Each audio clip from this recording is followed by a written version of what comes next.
Cuando quieras.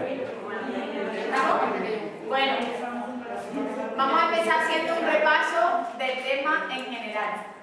Voy a repasarlo primero muy rápidamente, ni siquiera lo voy a pasar con la diapositiva, ya las tenéis. Voy a centrarme en lo importante o lo que es un poquito más complicado del principio y después me voy a detener un poquito más en las hiponatremias y las hipernatremias porque sí que era un poquillo más complicado de explicar. Y ya hoy vemos el potasio, cómo se regula todos estos mecanismos del sodio y del potasio y si nos da tiempo el calcio. Si no nos da tiempo el calcio, el próximo día, ¿vale? ¿Qué empezamos a ver? Nos acordamos que estábamos viendo el desequilibrio hidroelectrolítico, que era, o lo importante era que nuestro organismo está formado, sobre todo de agua. Pero ese agua no es agua tal cual, sino que es agua con soluto. Y nos acordamos que ese agua se podía dividir en el espacio intracelular y en el espacio extracelular. Sí. En el intracelular estaba la mayor parte del agua, que tenemos un 40%, y en el extracelular el 20%. Dentro del extracelular se dividía en dos. En el espacio intersticial, que era el que quedaba entre las células, y en el espacio vascular, que era el que iba por dentro de los vasos sanguíneos. ¿Nos acordamos? Sí. También vimos, importantísimo para el tema que estamos hablando, los electrolitos, los solutos que va a tener este agua que tiene nuestro organismo. Vamos a tener solutos dentro de la célula y solutos fuera. Normalmente van a ser los mismos. ¿Qué va a ser la diferencia? La concentración que vamos a tener dentro y la concentración que vamos a tener fuera. Dentro de la célula vamos a tener, por ejemplo, mayor concentración de potasio. ¿Nos acordamos? Sí. No significa que en el espacio extracelular no haya potasio. Hoy cuando veamos el potasio veremos que dentro de la célula hay un 98% y en el espacio extracelular hay un 2%. El sodio, ¿dónde estaba principalmente? Extracelular, fuera. Pero no significa que dentro no haya, también hay, pero una pequeña cantidad. Solutos hay más o menos los mismos a ambos lados de la membrana celular, lo único que lo que varía enormemente es la concentración. Vimos muy importante cómo se regula nuestro organismo cuando hay un aumento, una disminución de volumen o de estos solutos. Principalmente vimos el sodio. Hoy veremos también qué pasa con el potasio. ¿Qué pasaba cuando disminuía el volumen circulatorio? Disminuía el volumen efectivo circulante. ¿Os acordáis de lo que significaba volumen efectivo circulante? ¿Qué? La cantidad de sangre que lleva los vasos sanguíneos. Muy bien, la cantidad de volumen que va dentro de los vasos sanguíneos. Por eso lo llamamos efectivo, porque lo que va a llegar a los tejidos de nuestro organismo va a ser lo que va a ir dentro de los vasos sanguíneos. Todo lo demás no llega. Vamos a ver por partes. Primero, ¿cómo se regulaba nuestro organismo al disminuir el volumen? ¿Qué mecanismos teníamos? Teníamos 5 mecanismos. La C. La C, ¿qué pasaba? ¿Qué tiene que hacer? Si disminuye el volumen, Aumenta la C. Aumenta la C. Aumenta la ADH. Aumenta la ADH. Se activa el sistema renina-angiotensina-aldosterona. ¿Qué diferencia hay entre la ADH y el sistema renina-angiotensina-aldosterona? El sistema renina-angiotensina-aldosterona es primero, ¿no? Y ese es el que activa los Más o menos se dan a la vez, pero esa no es la diferencia. Que el ADH tiene agua normal y el otro sodio. Fantástico, hermano. La ADH solo retiene agua y el sistema renina-angiotensina-aldosterona retiene sodio y agua. Eso es muy importante porque, por ejemplo, cuando veamos, o en un caso en el que tengamos hiponatremia. ¿Hiponatremia qué significaba? Que la concentración de sodio en la sangre es baja.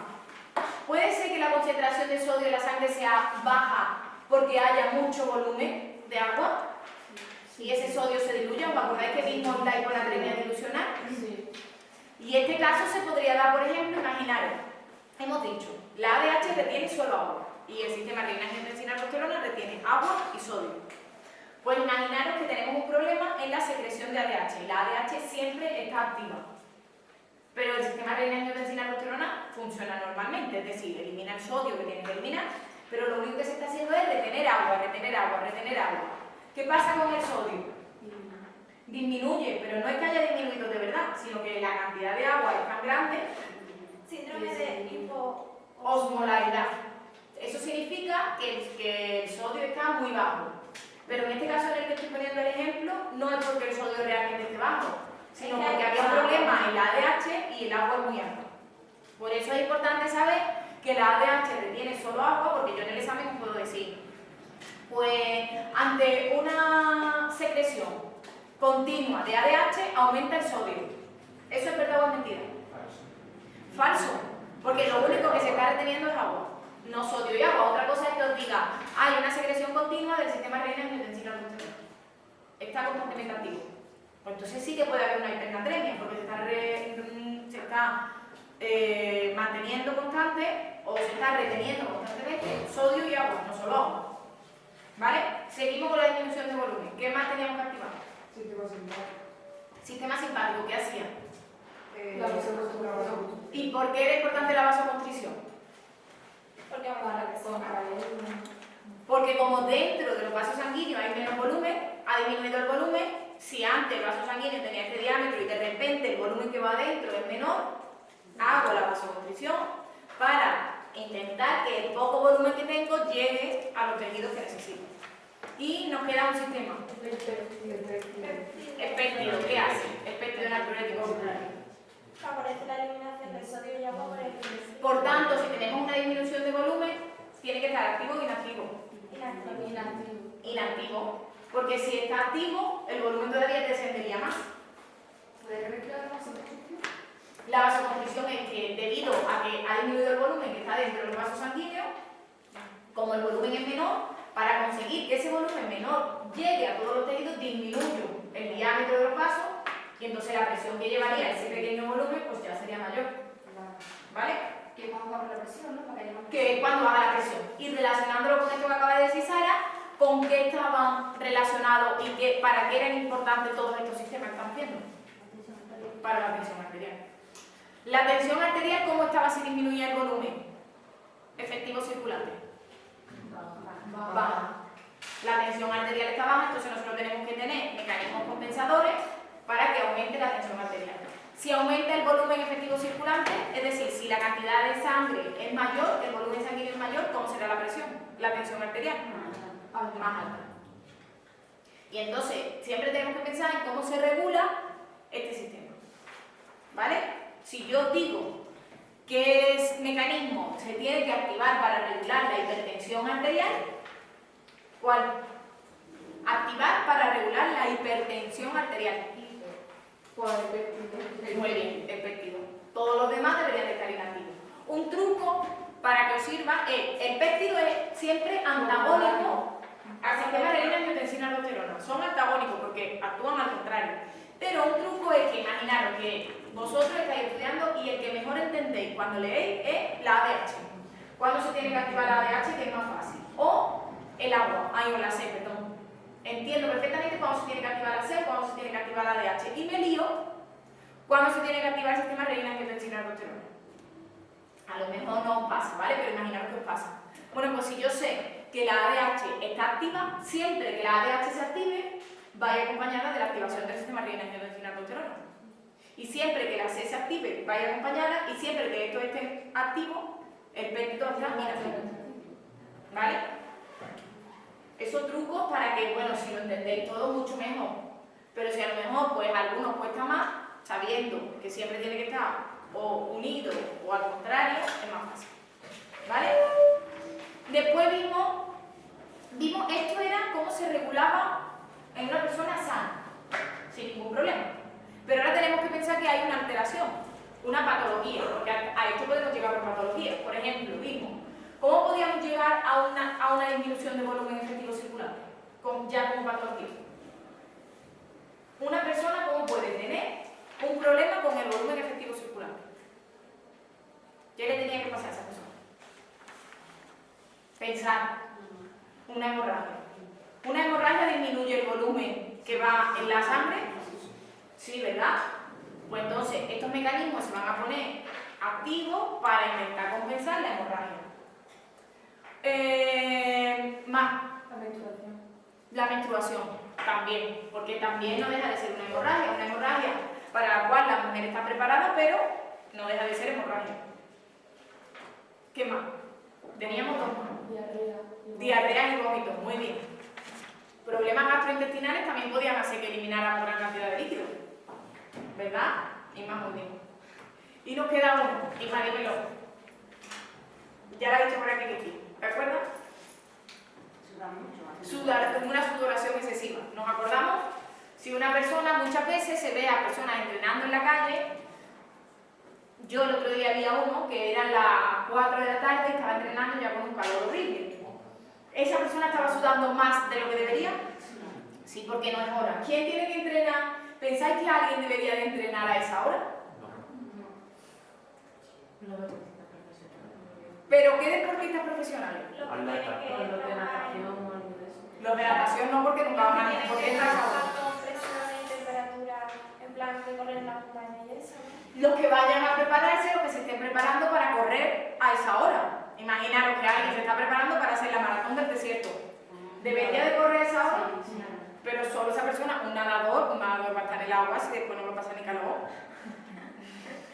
¿Vale? Bueno, ¿esa persona va a tener un problema con todos estos sistemas? Pues seguramente sí. Si no corre mucho, pues bueno, llegará, verá y no pasará nada. Pero correr a las 4 de la tarde es un peligro con el calor que nosotros tenemos aquí. Bueno, seguimos. Una cosa que lo voy a decir muy rápido porque lo vimos, pero era importante. ¿Os acordáis que vimos uno de los casos que era disminución del volumen efectivo circulante? No, era aumento del volumen extracelular. Es decir, quiero que os pongáis en mi situación, en la situación que estamos explicando. Hay un aumento del volumen que está fuera de la célula. Pero fuera de las células, ¿qué espacios teníamos? Intersticial y intravascular. Pues hay un aumento del volumen extracelular con disminución del volumen efectivo circulante y con aparición de edemas. Los edemas están intersticial, pero el volumen efectivo circulante, es decir, el volumen que va dentro de los vasos sanguíneos, está abajo. ¿Nos acordamos en qué 3 situaciones patológicas vimos? Insuficiencia cardíaca. Insuficiencia cardíaca. ¿Qué pasaba en la insuficiencia cardíaca con los edemas? ¿Qué? Ah, pues que tiene problemas para hacer llegar la sangre a los tejidos y el retorno venoso se dificulta. Se aumenta el líquido que aparece en el alma. No quiero que me lo lea, pero ¿y ahora qué pasa? Eso es lo que pasa con la insuficiencia cardíaca. ¿Os acordáis lo que pasaba? El corazón estaba patológico, tiene un problema, tiene una cardiopatía, sea la que sea, y no puede bombear bien la sangre, pero todavía el bombeo a través de las arterias le cuesta, pero lo consigue. ¿Por qué? Porque lleva la sangre, lleva la fuerza, del corazón bombeando la sangre. Y eso todavía es fuerte, y además la mayoría de las personas estamos en una posición ortostática. ¿Qué significa eso? De pie. Entonces, simplemente por el efecto de la gravedad, el corazón bombea y llega a los pies, fácil, y la cabeza está muy cerca. Pero ¿qué pasa con el retorno venoso? Que de por sí a cualquiera de nosotros que no estemos enfermos es mucho más dificultoso y tenía que actuar el sistema linfático, ¿nos acordamos? La sangre que salía de las arterias era más que la que después entraba por las venas, y el resto se recogía por el sistema linfático, pero en este caso tenemos un problema en el sistema circulatorio. Entonces la cantidad que se recoge es todavía menor y ahí se va acumulando líquido. ¿Y dónde se forman los edemas de una persona cardiópata?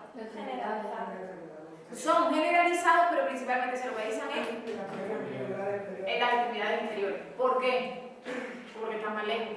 Simplemente una cuestión de lejanía. ¿De dónde le va a costar más trabajo llegar la sangre al corazón? ¿Del cuello o de las piernas? De las piernas. Y después teníamos otras 2 situaciones que también nos iban a llevar a edemas en estas situaciones. Síndrome nefrótico y cirrosis hepática. En el síndrome nefrótico y la cirrosis hepática hay una situación común, que es que cuando tenemos el síndrome nefrótico, que es un problema renal, el riñón no puede retener proteínas. De forma natural, ¿habéis visto ya el riñón, Patricia? Está en ello. Bueno, pues la filtración glomerular, ¿ya sabes lo que es el glomérulo? Bueno, no pasa nada. Pero dentro del riñón vamos a tener una zona que se va a llamar el glomérulo. Y dentro del glomérulo vamos a tener la filtración. El sistema renal es un filtro muy importante. Nuestra sangre tóxica, no tóxica, cualquier tipo de sangre, pero con los tóxicos llega al riñón. El riñón lo filtra. Todo lo que necesita se lo queda y vuelve a la circulación normal, y lo que no lo elimina por la orina.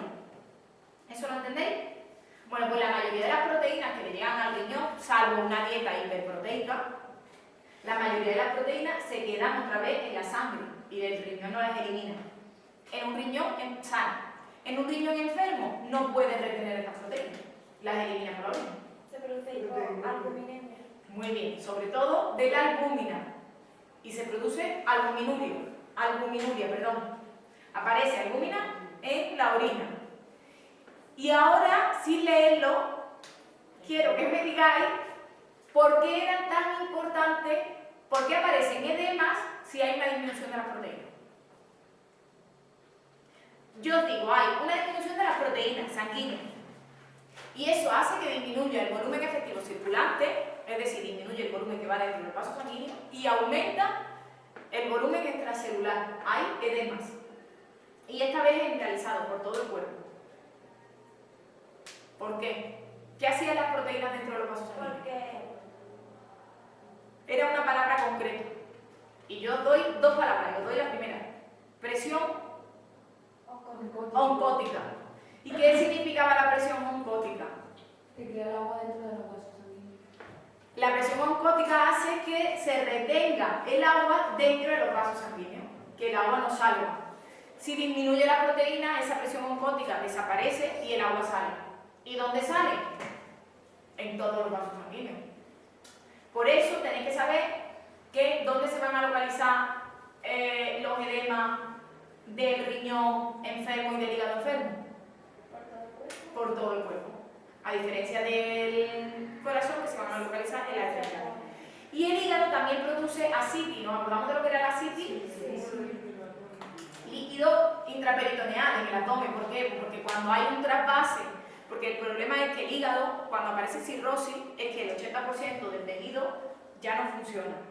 Y el hígado también es un filtro igual que el riñón. Entonces, como el hígado no está filtrando las sustancias tóxicas, crea una presión tan grande que al final el volumen sale de los vasos sanguíneos y aparece la ascitis. ¿Y creéis que la ascitis puede afectar, por ejemplo, a la respiración? Sí. Porque va a comprimir el diafragma. ¿Al intestino? También, porque va a comprimir intestino, va a comprimir estómago, puede haber estreñimiento, puede haber diarrea, ¿vale? Esto entendido más o menos.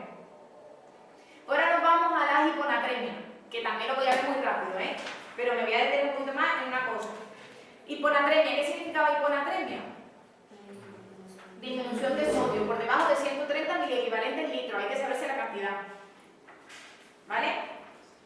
Y vamos a tener 4 tipos de hiponatremia, que es lo que vamos a ver. 1. La primera se producía porque hay reducción del volumen extracelular. ¿Vale? Aparece reducción del volumen extracelular. ¿Qué pasa aquí? Mirad, hay hiponatremia porque se está perdiendo agua y sodio por parte del riñón. Se están perdiendo las dos cosas. Pero entonces, lo normal que pensáramos sería, ¿y por qué hay hiponatremia? Si se están perdiendo las dos cosas, lo normal es que hubiera una disminución de volumen, pero el sodio se mantendría normal, ¿no? ¿Me explico? Mirad, estamos perdiendo sodio y agua. Cuando hay una hemorragia, por ejemplo, se pierde todo y simplemente lo único que pasa es que disminuye el volumen. Hay una hipotensión porque se ha disminuido el volumen efectivo circulante y se ha perdido sodio y agua.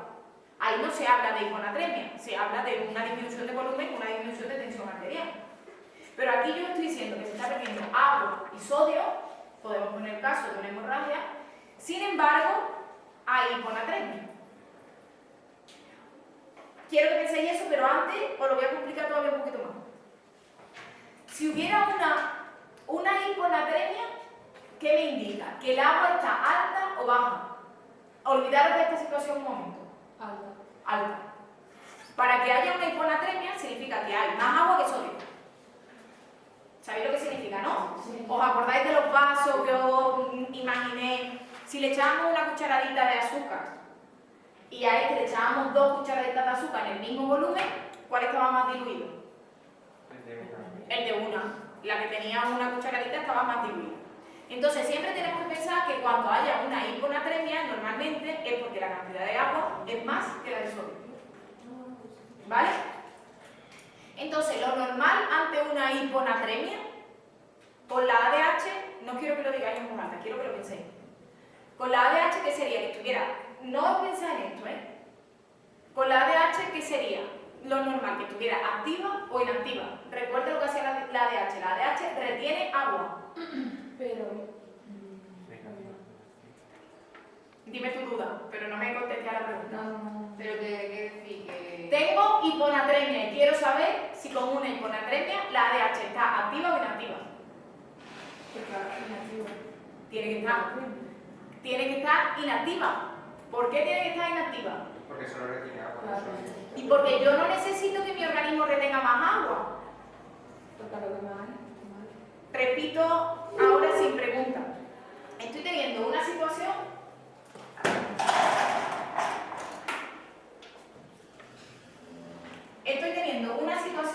de hiponatremia. Es decir, yo tengo el sodio bajo. Me pongo en la situación esta. Tengo agua, agua, agua y sodio. ¿Vale? Este es mi organismo. Y tengo más agua todavía. Aquí tengo hiponatremia o hipernatremia o situación normal de sodio. Hiponatremia no, porque tengo una molécula de sodio y tengo 4 de agua. ¿Esto lo entendemos? Sí. ADH inactiva. Aquí, ¿cómo debería estar la ADH para compensar esta situación? ¿Activa o inactiva? Inactiva. ¿Por qué inactiva? Para que no retenga agua. Porque si imaginaros que encima se activa la ADH. Si yo ya tengo esta situación y encima activo la ADH, lo único que hago es sumar más agua. Y entonces la situación del sodio empeoraría. ¿Esto lo entendemos? Sí. Seguro, ¿no? Ahora vamos a ver lo que nos dicen aquí. Aquí nos dice que en la primera situación de hiponatremia, una de las situaciones que nos puede llevar a hiponatremia es con reducción del volumen extracelular. Estamos perdiendo agua y sodio a la vez. En este caso, ¿qué me están diciendo? Yo tengo sodio y tengo agua y sodio. Estoy perdiendo agua y estoy perdiendo sodio. Como os he dicho antes, esta situación no me tendría por qué llevar a hiponatremia. Me tendría que llevar a una hipovolemia. Yo perdería volumen y ya está. Y lo único que pasaría sería una disminución de tensión. ¿Lo entendéis? Sí. ¿Qué pasa? ¿Por qué aparece la hiponatremia? Pues porque la pérdida de agua es mucho más importante que la pérdida de sodio. ¿Y qué pasa? Que el organismo se da cuenta que está perdiendo agua y en vez de inactivar a la ADH, la hiponatremia, la activa. La activa porque yo también estoy perdiendo agua. Y la pérdida de agua es más importante que la pérdida de sodio. Entonces, esta situación de activar la ADH todavía empeora más la hiponatremia. ¿Lo veis? Al estar perdiendo sodio y agua, el estímulo más importante en este caso es la pérdida de agua. Y en vez de inactivarse, porque ya estaba bajo el sodio, se activa porque también va bajando el agua. Y entonces empeora todavía más la hiponatremia. ¿Entendido? La primera situación, esta es la más complicada. Pero más esto ya lo hemos dado. Esto ya lo hemos dado. Sí. Pero como era complicado, quería repetirlo otra vez. Hiponatremia con volumen extracelular normal o mínimamente reducido. Esta también la misma. Es poco frecuente y se debe a una retención primaria de agua y no de sodio. ¿Quién puede estar activo? La ADH. Puede estar constantemente activa y no el sodio. Y ahora nos dice que tiene un volumen extracelular normal. Si se retiene agua, ¿por qué tenemos el volumen extracelular normal? Porque la cantidad de agua no es suficiente. Se diluye, pero entonces yo tendría un volumen extracelular alto. Porque se está eliminando el sodio y no se elimina. Tenemos que pensar más allá. Vuelvo a dibujar. Porque el 40% del agua ¿Qué? es intracelular, ¿no? ¿Y entonces qué pasa? Que si tú lo comparas equivale a un mínimo, ¿no? No, va relacionado con algo que tú has dicho, pero no es por eso. Esto es la célula intracelular y extracelular. Imaginaros que aquí tenemos 2 moléculas de agua y 2 de potasio. ¿Vale? No es real, evidentemente tenemos muchísimas más cosas para que nos entendamos. 2 moléculas de agua y 2 de potasio. Y a nivel extracelular estamos perdiendo sodio y no agua. Se está reteniendo agua. Importante lo tengo. Porque se sale potasio, no quiero. Casi. ¿Qué podría viajar libremente por la membrana? El agua. Entonces, ¿qué pasa con este agua que está afuera? Que entra dentro. ¿Por qué? Porque el espacio intracelular está más concentrado que el espacio extracelular. ¿Os acordáis de que vimos lo que era la ósmosis? Que vimos cómo en la ósmosis pasaba agua de donde estaba menos concentrado a donde estaba más concentrado, que lo único que pasaba era agua, porque viajaba libremente por las membranas celulares. ¿Nos acordamos? Sí. Pues aquí, ¿por qué no aumenta el volumen extracelular, que sería lo normal? Pues porque, como fuera está muy diluido, porque no hay sodio, el agua de fuera pasa adentro. Y entonces el espacio extracelular se queda normal. Esto evidentemente en un principio, si esto siguiera así, porque es un problema, al final las células morirían por un exceso de agua. ¿Vale? ¿Entendida la segunda situación? Sí. Pero aquí la ADH está activa. Aquí la ADH está activa, claro que está activa. Y ya por último, hiponatremia con volumen extracelular aumentado, pues muy fácil. Hay un volumen, hay retención de sodio y agua, pero muchísimo más de agua. Y lo que pasa es una hiponatremia dilucional, es la más fácil, ¿vale? Esto ya lo vimos todo, eso lo quería explicar otra vez porque era más difícil, ¿vale? Todo esto ya lo vimos. Después la hipernatremia, un exceso de sodio. Un exceso de sodio mayor de 148 miliequivalentes litros. Habría que saberse también la cifra. Sí. Es menos frecuente que la hiponatremia y también tenemos tres grupos, perdón. Pérdidas de agua superiores a las de sodio. Si se pierde agua pero no se pierde sodio, ¿qué pasará? ¿Cómo quedará el sodio? Más concentrado. Estamos perdiendo agua y sodio, pero mucha más agua que sodio. Tendremos hipernatremia o hiponatremia. Hiper. ¿Hiper? ¿Todo el mundo ve que es hiper? Después tenemos... bueno, esto es importante, que esta diapositiva estaba mal. Para que se produzca una verdadera hipernatremia, tenéis que asociarlo siempre a que el volumen del agua ha bajado. Y como el volumen baja de agua, el sodio se concentra. Por tanto, siempre lo tenemos que relacionar con un trastorno de la sed. No es que eso nos vaya a llevar a una hipernatremia, que también puede ser, sino que debido a una situación que estamos pasando, no tenemos sed y eso desencadena la hipernatremia. Por ejemplo, cuando nosotros estamos malos con la gripe, algo tan fácil como la gripe, y tenemos fiebre, ¿tenemos sed? No. Normalmente no tenemos ganas de beber, de hecho el agua nos sabe mal. Entonces, en ese caso, por ejemplo, en la gripe tenemos fiebre y al tener fiebre sudamos y estamos perdiendo líquido. Sin embargo, no los estamos reponiendo porque no bebemos. ¿Vale? Pues imaginaros en enfermedades mucho peores y en situaciones mucho más graves. Normalmente la sed desaparece o peor, imaginaros. Una persona mayor, ya un anciano, tiene un trastorno de la sed. ¿Qué significa? Porque tienes menos sensación de sed. ¿Habéis escuchado alguna vez a una persona mayor decir que yo no bebo nada y no tengo nada de sed? No, la mayoría no bebe y no es por nada, sino porque si lo pide, como no tienen sed, no lo hacen. Es que eso está fatal, pero es muy común. La mayoría lo hace. ¿Qué cantidad de agua tenía un anciano? ¿Mayor o menor que un adulto? Menor. Entonces ya unimos dos cosas, que no bebe y que tiene menos agua. Y si encima le unimos que la persona tiene diarrea y vómito, se deshidrata muy fácilmente y llega a una situación de hipernatremia muy fácil. Y se pone más viejo todavía. ¿Os acordáis lo que os dije, el signo de la deshidratación de la piel?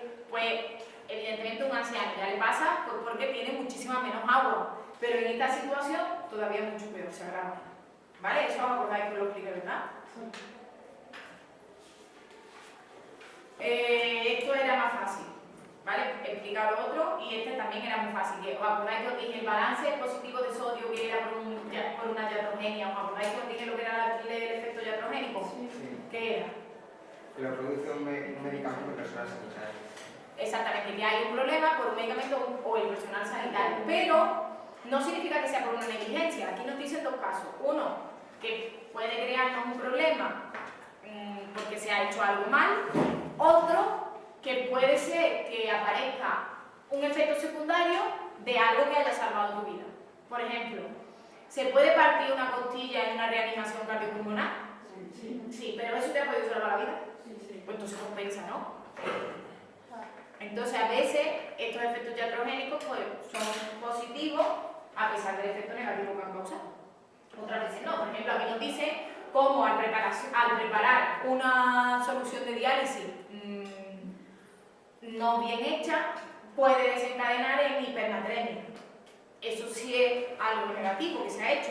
Pero también nos dice un exceso de administración de bicarbonato sódico en la reanimación cardiopulmonar. Pues eso es positivo, seguramente eso te ha salvado la vida. Aunque después haya una hipernatremia que ya se compensará. Hoy vamos a ver cómo lo vamos a compensar. ¿Vale? Hasta aquí el repaso. Después el cuadro clínico y todo eso ya era mucho más fácil, ¿vale? Ahora vamos a ver las alteraciones del potasio, que en vez de descansar en el descanso, vamos a descansar ahora 5 minutos, ¿vale? Y ahora ya seguimos.